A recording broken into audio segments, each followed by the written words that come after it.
10 ఏళ్ళు తెలుగుదేశం అధికారంలో ఉన్నది. 2004 నుంచి 2014 వరకు 10 ఏళ్ళు కాంగ్రెస్ అధికారంలో ఉన్నది రాజశేఖర రెడ్డి నాయకత్వంలో. 2014 నుంచి 2024 వరకు చంద్రశేఖరరావు ఈ తెలంగాణ రాష్ట్రానికి బీఆర్ఎస్ అధికారంలో ఉన్నది.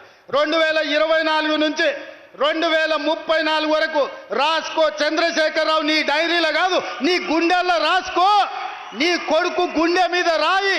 2034 వరకు ఈ సోదరుడు పాలమూరు బిడ్డ తెలంగాణకు ముఖ్యమంత్రిగా ఉంటాడు. పాలమూరు నుంచే ప్రజా ప్రభుత్వాన్ని నడుపుతాం.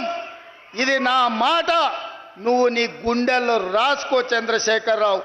నా కోరిక ఒక్కటే, నువ్వు అసెంబ్లీకి రావాలి, అపోజిషన్లో కూర్చోవాలి, మేము చేసే మంచి పనులు చెప్తుంటే నువ్వు కుమిలి కుమిలి ఏడవాలి. అందుకే నేను అసెంబ్లీకి పిలుస్తున్నా. 2024 నుంచి 2034 వరకు రాసుకో చంద్రశేఖరరావు, నీ డైరీలో కాదు నీ గుండెల్లో రాసుకో, నీ కొడుకు గుండె మీద రాయి. 2034 వరకు ఈ సోదరుడు పాలమూరు బిడ్డ తెలంగాణకు ముఖ్యమంత్రిగా ఉంటాడు. పాలమూరు నుంచే ప్రజా ప్రభుత్వాన్ని నడుపుతాం.